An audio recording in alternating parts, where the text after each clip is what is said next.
Welcome to Meet the Author, where you can join in on insightful conversations with best-selling and award-winning indie published authors. Your hosts today are Rob and Joan, who themselves are indie published authors, book publicists, and paranormal investigators with Tampa Bay Spirits, based in Tampa Bay, Florida. Thanks for dropping by. And now, on with the show. Hi, I'm Rob. And I'm Joan. Thank you for watching the show today. Whether you're watching live or you're listening to the podcast later on just on audio, we're really glad that you decided to be part of our audience. Tonight's show is pre-recorded. It's a brand new episode. We're traveling, so we have a return guest with us. But before we introduce her, tell you a little bit about what's coming up here. This coming Saturday, October 14th, will be Episode Rewind, and it's the rebroadcast of our 100th episode celebration. Oh. We had 6 authors, I believe: Joe Conjal, Marjorie Deering, Jamil Effin, Tori Gates, Genaro Torres Celis, and Douglas Gardam. They were all our guests, and we had a good time. We did have a good time. A little longer show than usual. Yes, but they were all so interesting. Yeah. Now, next Wednesday, October 18th, we have a little different kind of a show because the authors are comedy writers, basically. There's a husband and wife duo, Jeffrey Kipple and Mindy Blackstein. Their husband and wife, authors of the Ridiculous series. That may tell you something. So it sounds like it could be fun. So make sure you tune in next Wednesday, right here, same time, same place, 7 o'clock Eastern time. After this show, make sure you tune in to Voice of Indie podcast. It's on Blog Talk Radio. The instructions will be at the end of our show. There'll be a little tutorial on how to get over to that. They tell you exactly how to get there. And then every Wednesday afternoon, you want to also, if you really like to read and you like to hear about authors, Book World: The Great Escape with C.J. Peterson and Mike Clifton. And what you do is you go to YouTube and follow at C.J. Peterson. And that'll give you notifications on when that show is going to be on. Generally 1 o'clock Central Time, U.S. Speaking of YouTube, you can find us on Meet the Author Podcast YouTube, and you can actually watch this show. And when we do a live show, this is a live show, but it's pre-recorded. But when it's a live, not pre-recorded, you can comment and you can ask questions and have really a fun time. So subscribe and share to Meet the Author Podcast. Yeah, at Meet the Author Podcast, and that'll take you to Indie Book Source page. So, which is us. All of our episodes are there. You can watch them and laugh and have a good time. Yes. And you can watch them. You can watch. Yes, sometimes we cry. You can watch them live, though, from that channel. Right. And we broadcast it live on there. Yes.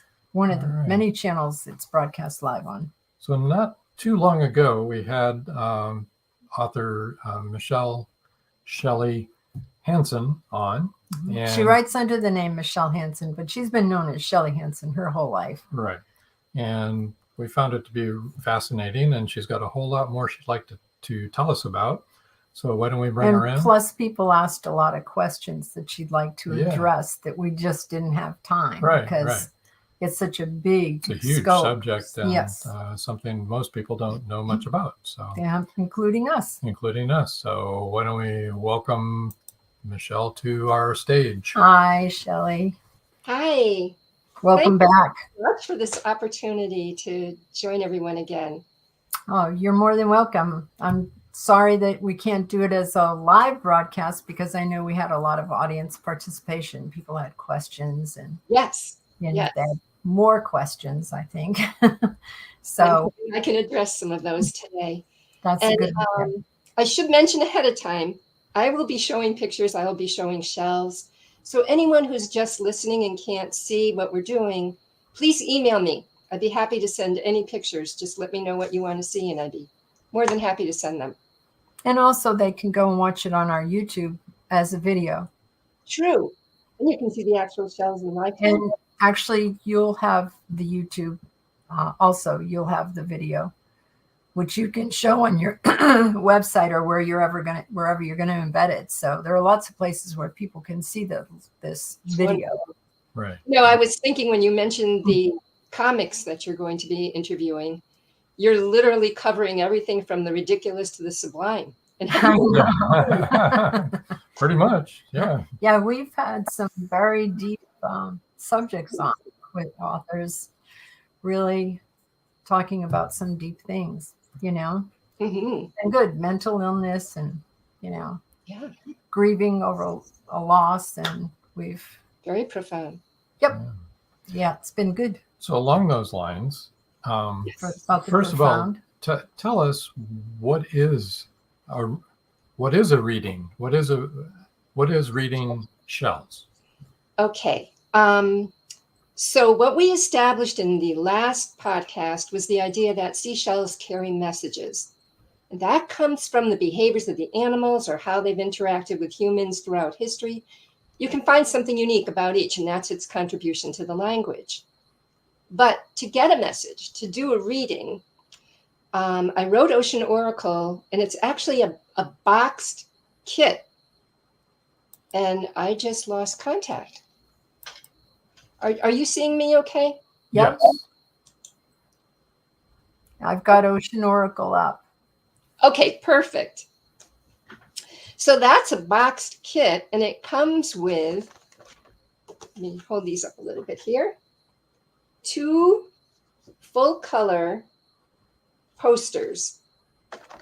And with these pictures, you're actually getting 200 shells. And the method for doing a reading is very simple. All you do is look at these foldouts and see what gets your attention. It could be, wow, that's really pretty. It could be, ooh, it bothers you. Either way, if it gets your attention, it counts. And they're numbered 1 through 200. So once you know what's grabbing you, you can jot down the numbers. And then it comes with decks of cards. So all you do is use the number on the card that matches whatever the number was that got your attention. Take out those cards, arrange them any way you want to. When people think tarot, they come with a certain number of cards in a certain spread. This is not that system. This is literally interacting with you so that you can make any arrangement you want to. They can all be in one group. They can be in separate groups.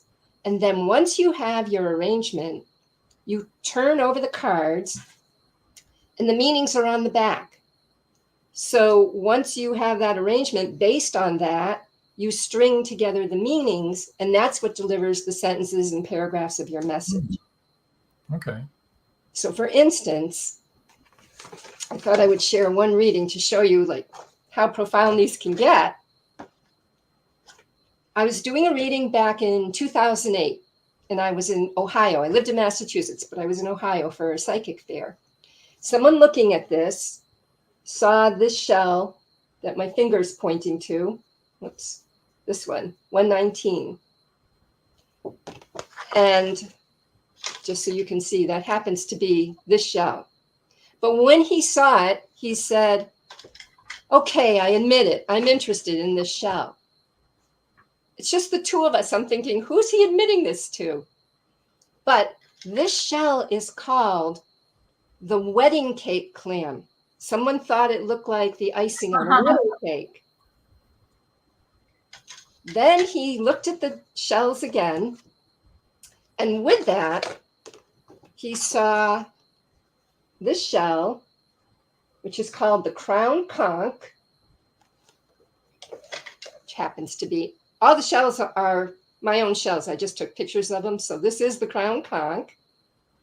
And rightly named, you can see it kind of looks like a crown with the peaks there. And he also saw this shell, which is called a slipper shell. Make sure it's high enough.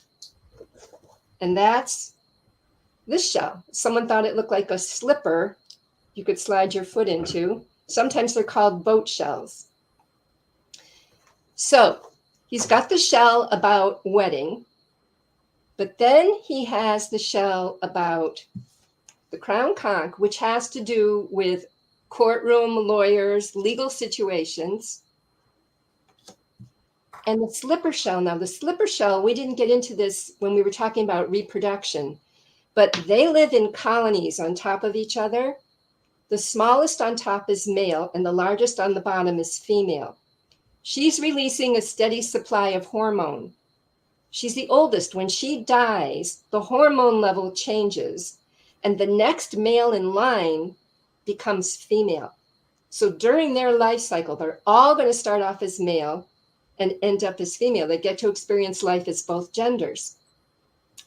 And slipper shell's message is, if you were to say to a male, you can't be a stay-at-home dad, that's a woman's job, the slipper would say, well, wait, I'm going to be a woman. And if you said, you can't be an astronaut or a doctor, that's for men, slipper shell would say, well, I used to be a man. So all those arguments go out the window. And that's what it's about. It's about pushing back against society's dictates, stereotypes. So when you look at what he had, okay, I'm interested in that. It's the wedding. Legal situation revolving, pushing back against society's dictates. This was in 2008. We were in Ohio. California had just passed a law allowing gay marriage.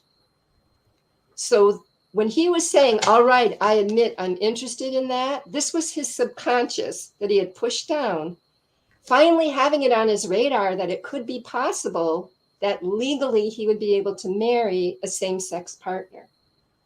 So that's what the shells were trying to bring to his awareness. And that's how they work. They empower us by bringing our own thoughts and feelings that are at a subconscious level that may be limiting us in some way or no longer serving us, to give us that option that if we change a belief once it's in our awareness, we can reshape what we create for ourselves. So it's not predicting the future. I want to make that clear. It's understanding who you are right now. Can I ask you a question? Absolutely. When you told him about the shells, right? Mm-hmm. Did he see that for himself, or did he need your help interpreting that? I'm just curious. When he realized, he said, all right, I admit I'm interested in this. And he didn't know what it meant or what it was. Yeah. When I started talking about what it was, you could see the light bulb. Yeah. Okay. He understood what it was saying because he was ready. Right. And so you also touched upon something you said about who you are right now. Mm-hmm. So if I looked at certain shells today, mm-hmm. and I would pick out certain things, right? And hey, listen, I'm old enough to know how much I've changed. I don't think like I used to think. Okay. Okay. I've learned a few things. And so then if I were to look at it again in a few years and life has, molded me and changed me, I would then be attracted to different shells, perhaps. Absolutely. Oh, I'm sure of it. So if someone has this set, right, mm-hmm. they can occasionally go through it and kind of check where they're at. Do you know what I mean? Journal where they are then and then see where they are in the future and compare. Absolutely. What will happen is it looks like a lot, 200 shells. Right. You're only going to see what you need to. The rest just kind of fade into the background and you don't notice them. Yeah, you don't care. Right, because they're not supposed to be getting your attention. Right. The message is coming from your higher self that wants to bring something to your awareness for your own highest good. And then it's up to you what you do with it. Right. Right. So whatever you're attracted to, or whatever is of notice to you, you may not be attracted. You might be repulsed. Yeah. Many times the message is more powerful if you're bothered by something. Yeah. I would think so. Or it could remind you of something. Yeah. If it makes you uncomfortable, or if it makes you sad, or, whatever. Yeah, I can see that. And the other piece in the box kit is this book. So that if you look at the back and it says wedding, why does it mean that? Or, legal problems, why does it mean that? Or defying society's dictates, what does she see in that shell that would mean that? This explains where all the meanings come from. Excellent. Excellent. So really, I can understand where people would get the idea that it's like a tarot reading, but it's not. Right. Though actually a tarot reading isn't either what people think that it is either. It's complicated. Exactly. Yeah. That's why I called it Ocean Oracle, for the alliteration as well, but so that they wouldn't be thinking tarot spreads. Right. Right. Which I think can be looked at in different ways, actually, myself. Yes. And I was trying to duplicate the process of having a reading with the actual shells. Right. That's why I made the cards. It's as close as I could get to duplicating. But instead of everyone having to find 200 shells. Come to my house or, find their own. Exactly. Yes. Excellent. Very, very good. So I think that's pretty clear, Shelley. Thank you. Thank you for the chance to explain that method. But then that's 200 shells. So what happened was the shells kept teaching me. And when I wrote Ocean Wisdom, that was about 50 shells diving even deeper. And so, as it says, lessons from the Seashell Kingdom, they're master teachers. And I wanted to bring this up because I believe people are now willing to concede that the octopus is so intelligent. We've got My Octopus Teacher for Netflix. We've got Remarkably Bright Creatures as a book you can read about the intelligence of the octopus, Marcellus. So what I want to do is just point out that the octopus is a relative of the other mollusks, the snails and the clams, and that snails also have intelligence. So I want to show a few examples to prove that point. There's something called a carrier shell. So let me show you 2 carrier shells.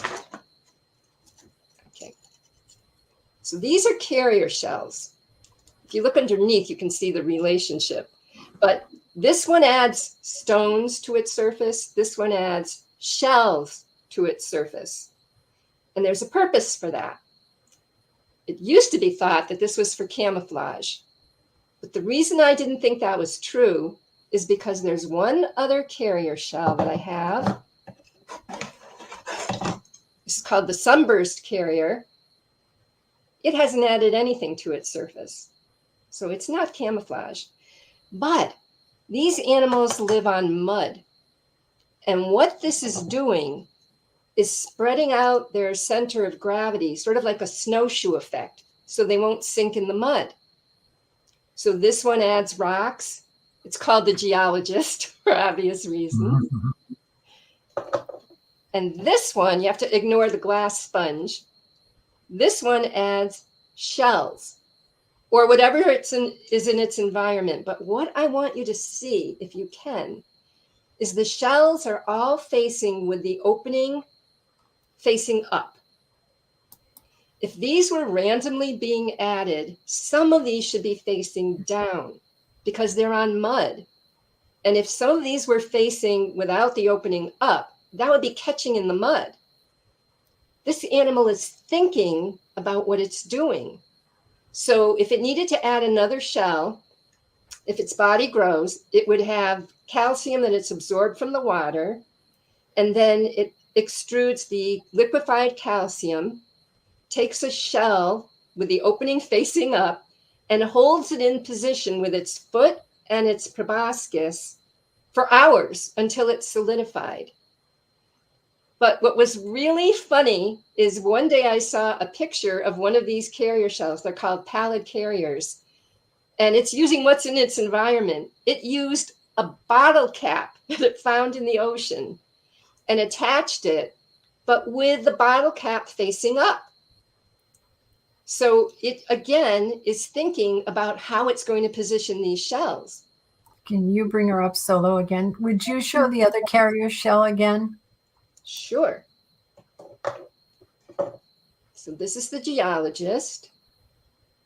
And what I was saying is you can see the relationship if I turn them under, because that's the shell. Yes. These are the additions. And then, just so you can see, this has the same undercarriage, Yes. same shell, but it grows its shell spreading out its center of gravity. In fact, meaning for the sunburst carrier, I read in a book, the way they phrased it was, at no time during its life does it form attachments, meaning other animals, other rocks. So this is the loner shell. If someone's drawn to this, then at some subconscious level, they're feeling, I'm better off alone. Yeah. And then the other shells in the reading will explain details as to why. So that's one proof of their intelligence. I also want to show you the magic of mucus is what I call it. But people may have seen this scene before, the slime behind a snail. That mucus is lubricating its path because it's not crawling on its belly, it's crawling on its foot. The stomach is up inside the shell here, but it's lubricating the path. But that material has been used so many different ways by mollusks. One of them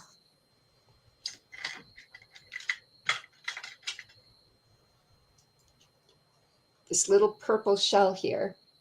In kids' books, this is called the purple sailor, which I think is a great name for it. The Latin name is Janthina or Janthina. I'm not sure how you pronounce it, Janthina. But the purple sailor makes sense because they live on the surface of the ocean and they can't swim. So how can they stay on the surface of the ocean if they can't swim?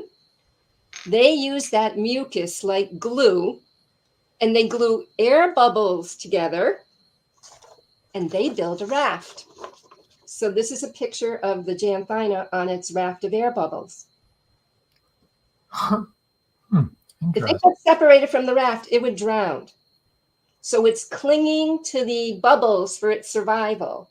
And that's why the meaning for the purple sailor, the Janthina, has to do with living in a fantasy and denial because they're clinging to those bubbles. Also, the animal is blind. So it's like you're clinging to the bubbles and you don't want to see anything else. Wow. Now, I want to progress beyond that point. Yeah, I think so.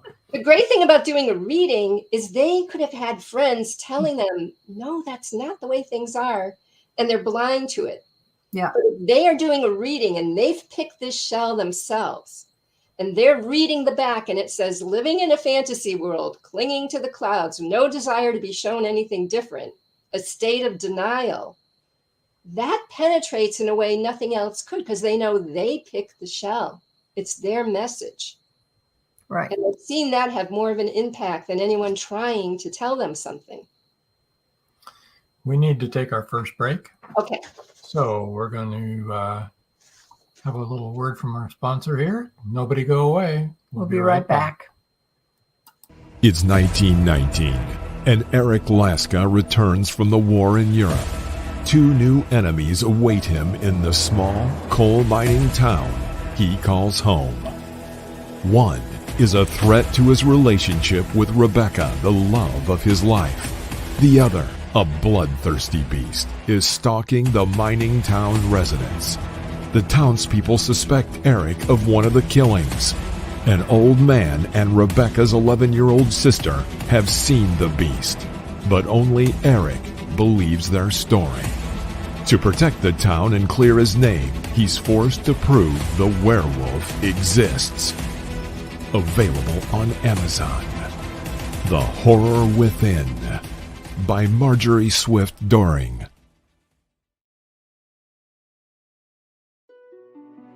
Paradise, my prison. Charlie Flint awakens from a deep sleep and finds himself alone on a tropical beach surrounded by a palm tree jungle and exotic animals. He cannot remember who he is or anything about his life. First, he must find food and build shelter and protect himself from hidden dangers. As his memory gradually returns, it reveals what a very flawed person he is. A man who made too many mistakes, made too many enemies. The implications of the truth are staggering. How did Charlie get there? And will he save himself? Paradise, My Prison is the riveting new suspense thriller from retired Hollywood scriptwriter George Dismukes. Paradise, My Prison by George Dismukes is available in jacketed hardcover, softcover, and all ebook formats worldwide.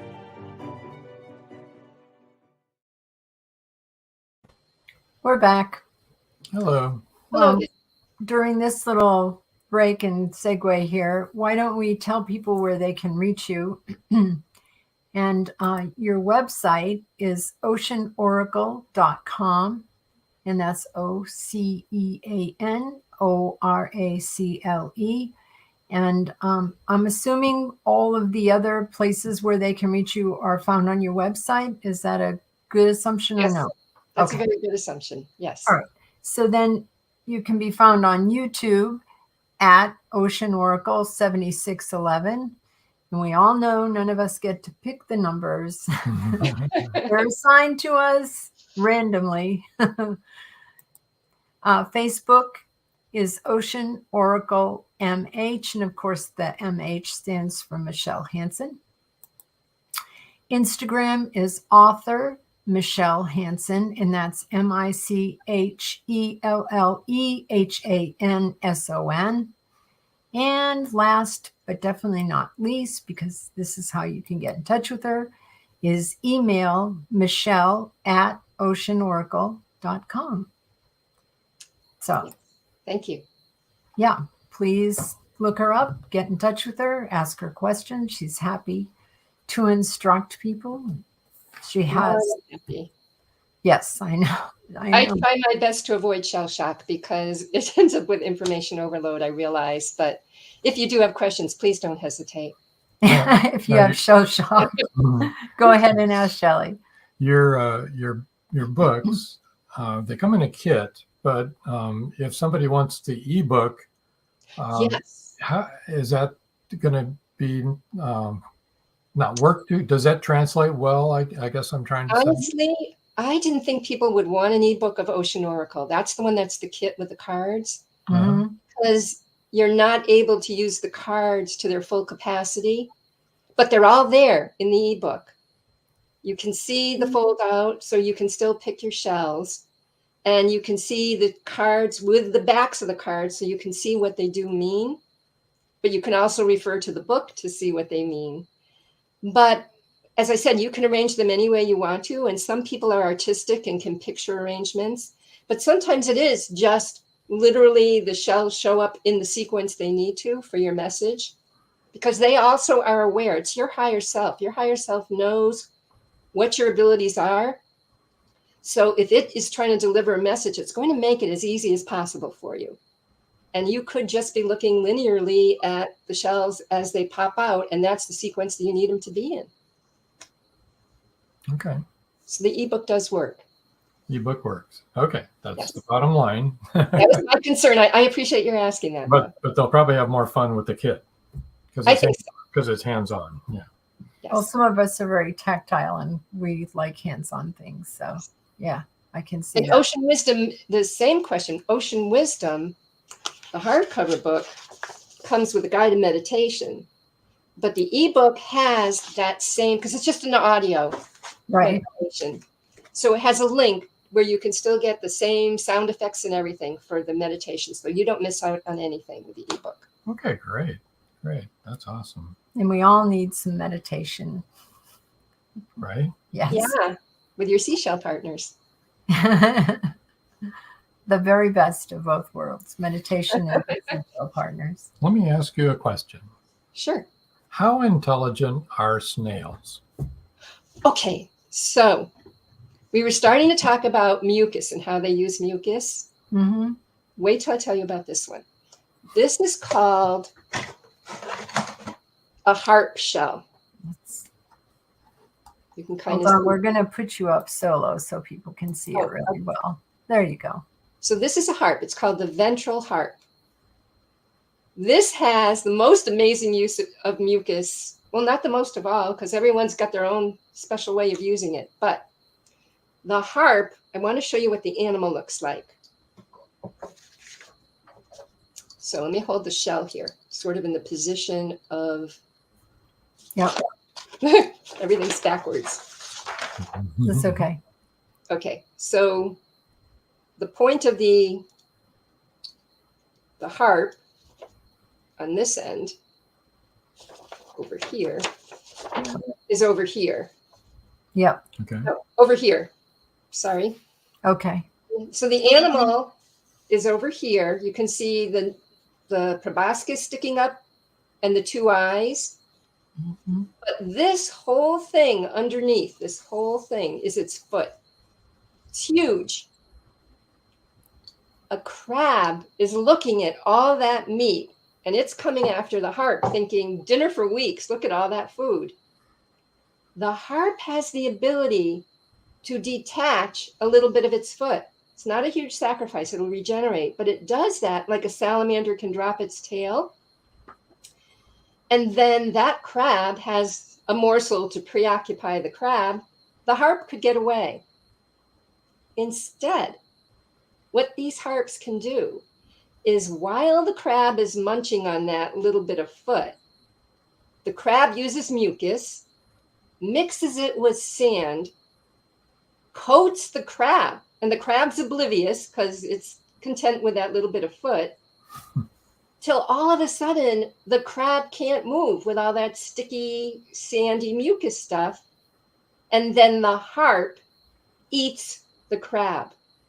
It completely turns the tables. So the heart mixes mucus with sand and puts it on the crab. Correct.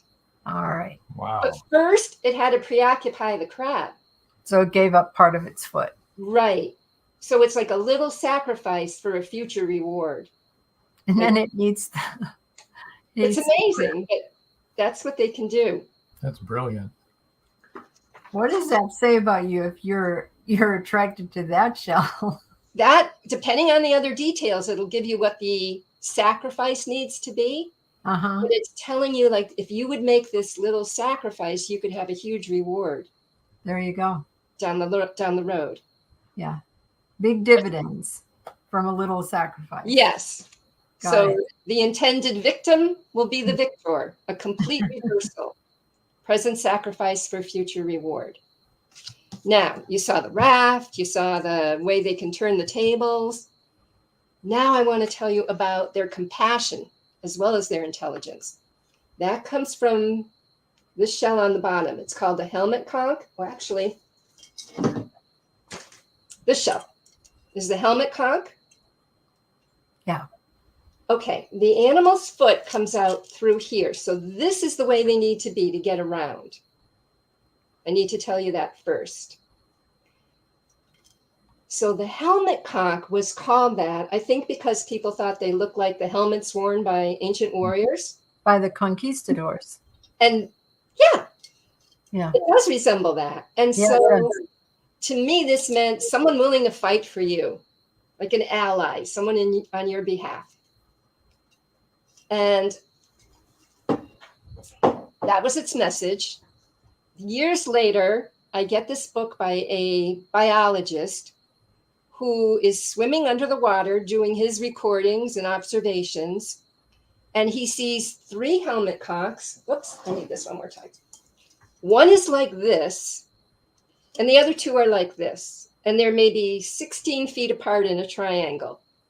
And he only tells this in hindsight. He ignored it at the time, just kind of saw it out the corner of his eye and figured, oh, somebody was collecting them and realized they're protected and threw them back in the ocean. And that's why one landed like this. Well, this one is a sitting duck. It can't go get food. It can't get purchased because its foot is up here, and it's exposed to any predator. So it's in peril. And he continues his work, but he runs out of film in his camera. So he has to swim back to his boat. He gets more film for the camera and fills up his tank with more air. It's now hours later, and he swims back. And this time he sees the two conchs that were like this and were making their way closer to the one like this. And this gets his attention. So he sits back and he watches. And literally, the two come up to the one in trouble. Like little bulldozers, they dig the sand out around the bottom, come around behind, climb up, turn him over, and rescue him. Amazing. That means they had to care that someone was in trouble hours away from them. They had to, even though they weren't together, they were 16 feet apart, the two of them had to figure out a plan when they arrived that they could accomplish working together, and they did. And the reason I wrote Ocean Wisdom is because I wrote to him to ask permission to use his pictures. And when he granted me permission, I knew I had to write Ocean Wisdom. So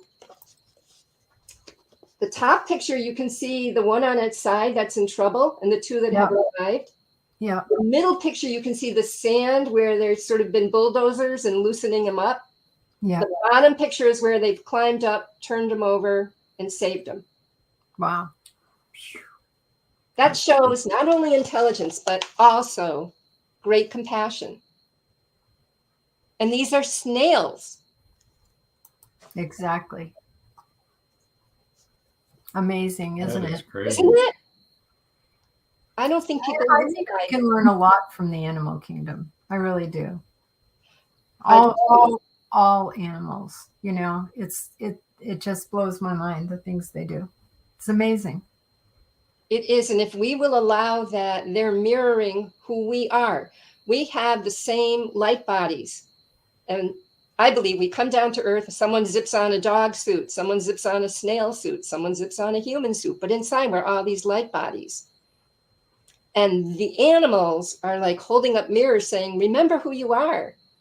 This unconditional love, you possess this too. But we get rid of our default programming. We make choices and we get away from that. But we are love. It's just we make other choices down the road, and they kind of stick to that programming and show us what's possible. I wonder how they, I mean, I'm sure those two conchs were not best friends and chatted about it. It's amazing that they could work together to help the third one, don't you think? Oh, absolutely. To come up with a plan, to care enough, they're really far away. Right. Go together and come up with a plan. But first of all, they had to care. Yep. Yep. Maybe they have Bluetooth. No. And they're smarter than I am. I can't figure out how to work my Bluetooth. They've got to be telepathic. I mean, they've got to be able to get that thought to each other through the water.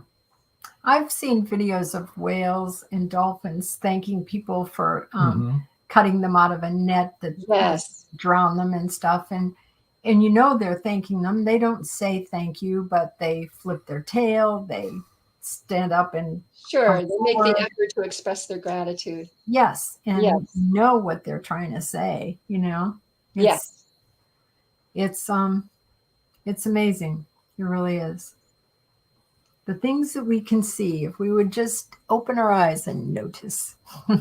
So with that said, now that we realize how intelligent they are, the lessons, just to give you an idea of the topics that they address, now you'll have to realize a snail can teach us about these things, but there's survival, conquering victimization, compassion, feeling flawed, feeling special, faith, hero's journey, surrender, love lessons.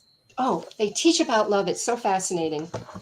If you think of love like a wheel with all these spokes, every spoke is a different way of experiencing love.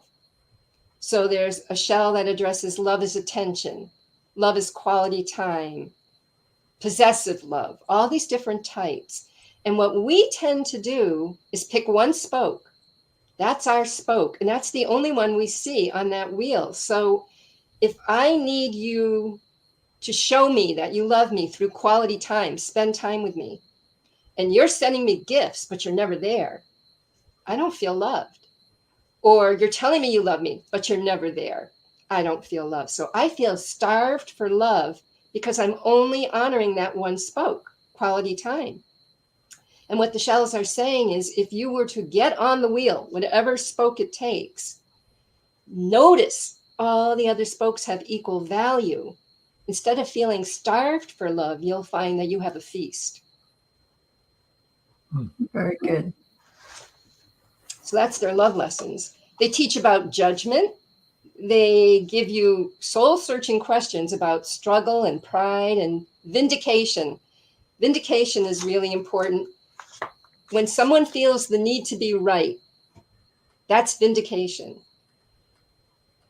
Looking at what you believe, that's where the subconscious really comes in, because if you can find out what you believe at a hidden level, and you need to be right about that. If someone thinks no one's honest, they're only going to experience dishonesty because it keeps saying, see, told you no one's honest. And they don't realize that that's in their subconscious. But when they get vindicated, it feels good. It's like love. It feels, oh my gosh, my self-esteem increases because I'm right. But at the same time, notice you could be miserable. No one's honest. How are you going to be happy? With some people, it's more important to be right than to be happy. Yep. The shells are teaching. Which would you rather be, happy or right? Right. Like, oh my gosh, I'm wrong, but how great that I'm wrong. They're actually honest people. And we're all wrong. If we're willing to admit it. None of us are right all the time. Well, there's two options that you have. You can either say it's okay to be wrong. Yep. Or you can change the thing that you're right about. So you'd be right if you think there are honest people. You can shift what you're right about. Either way, it will work.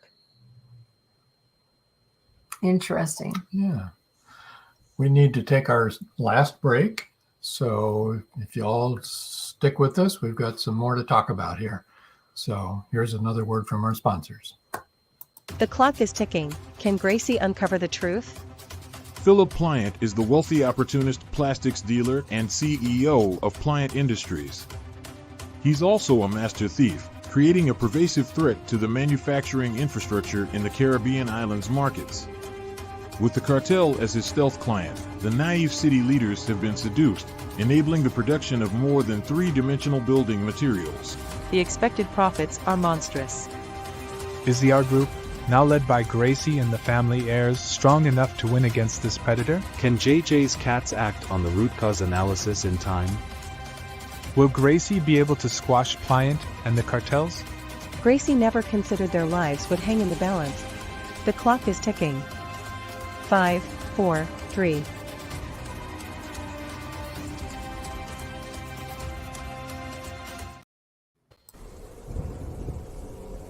Many secrets are hidden within the darkness of the jungle. Behold, this one about a man, a woman, a black jaguar, and an ancient Maya legend. Two Faces of the Jaguar is a novel by George Dismukes that will take you deep into the jungle and capture your imagination until the last word. Two Faces of the Jaguar is book one of a trilogy. Two Faces of the Jaguar, where only the adventurous dare to read. Two Faces of the Jaguar, The Lost City, and The Jaguar's Quest are available on Amazon.com, Barnes & Noble, and many other bookseller websites. Two Faces of the Jaguar, the book people are talking about. Get your copy today.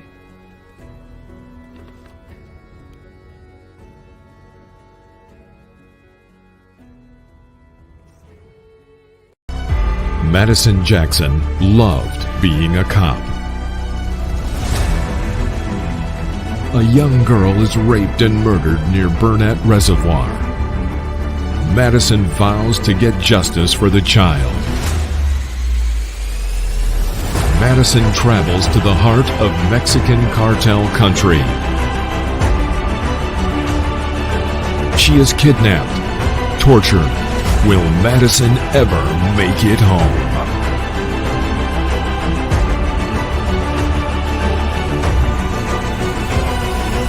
Justice by Kelly Marshall, only at Amazon.com. And we're back. We are. Hello again. Hello. Now we're in our last few minutes of the show. Is there anything else that you wanted to speak about that you wanted everyone to know? I wanted to ask something. All right. You had shown us before the show about the mimic octopus.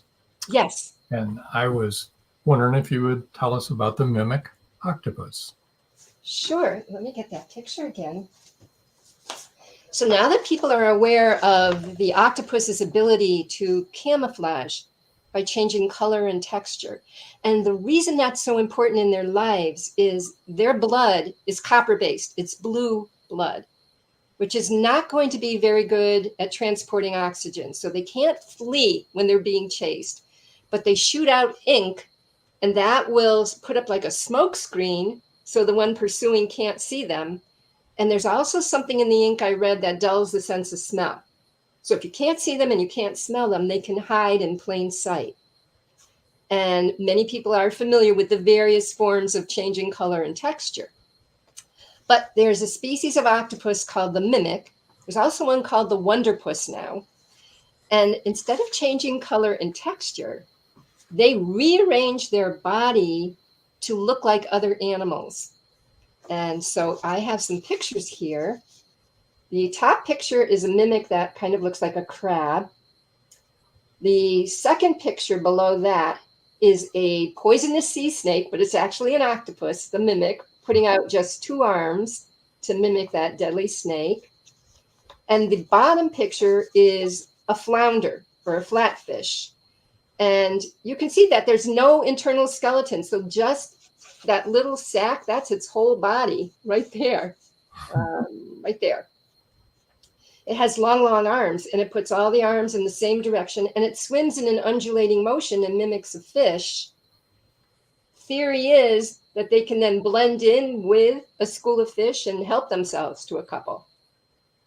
Amazing. It's really amazing. Intelligence again.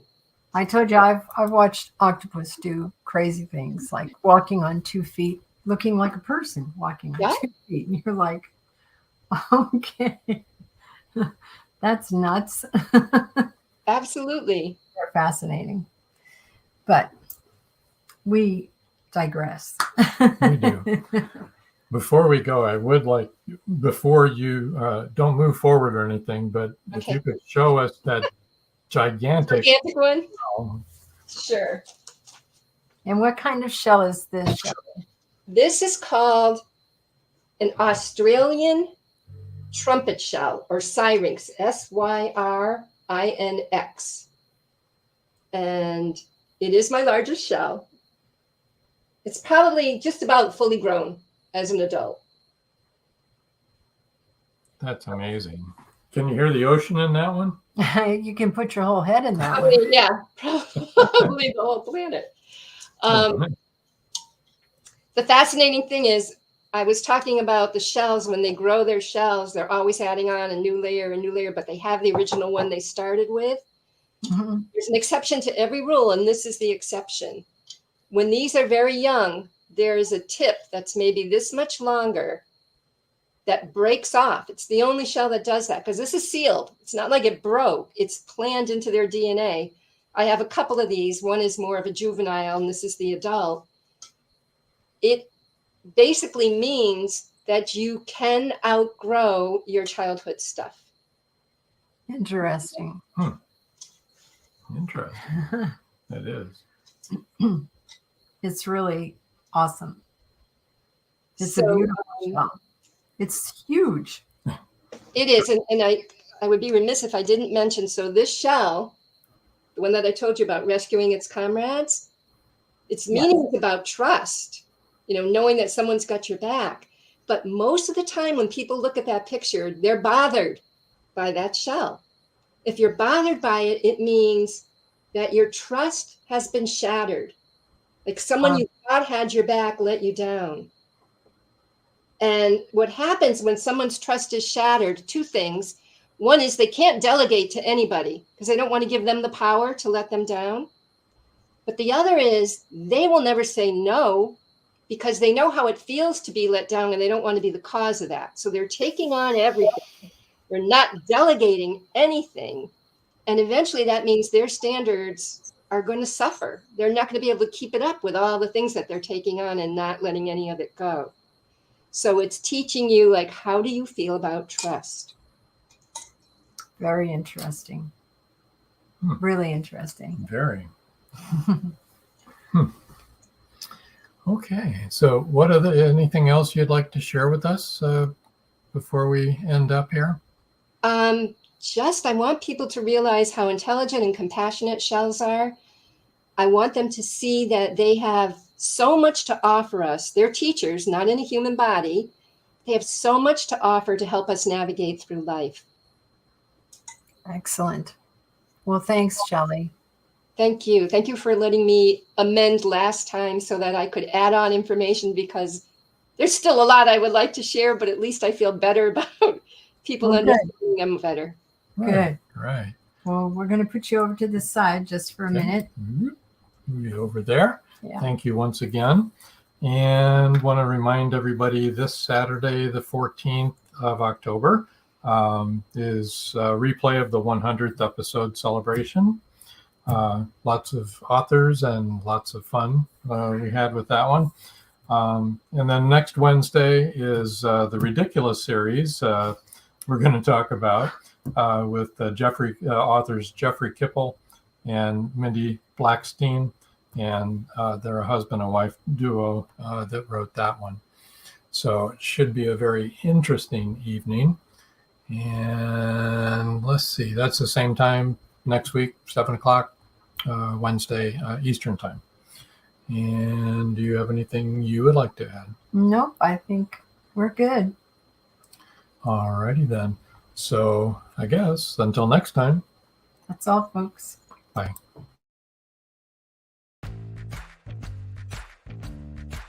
Live every Wednesday, your Voice of Indie hosts Beam Weeks and Stephen G's welcome authors, musicians, publishing industry pros, artists, and assorted creative guests for an exciting interactive hour. Call in during the show or post questions and comments on Twitter for responses in real time. Meet your favorite indie creators, learn inside tips, network, and promote your work. The link for each week's show is pinned on Twitter atop @VoiceOfIndie. And you can receive the link every Wednesday morning in your inbox by subscribing to our newsletter at freshinkgroup.com. Check out Voice of Indie every Wednesday on Blog Talk Radio and catch hundreds of episodes archived everywhere from our websites to our YouTube channel and Spotify. Thank you for joining us here on Meet the Author. Make sure you stay up to date with our show by clicking like, follow, and share. And you can find us on Spotify, iTunes, and more. See you next time on WLFE-DB.com.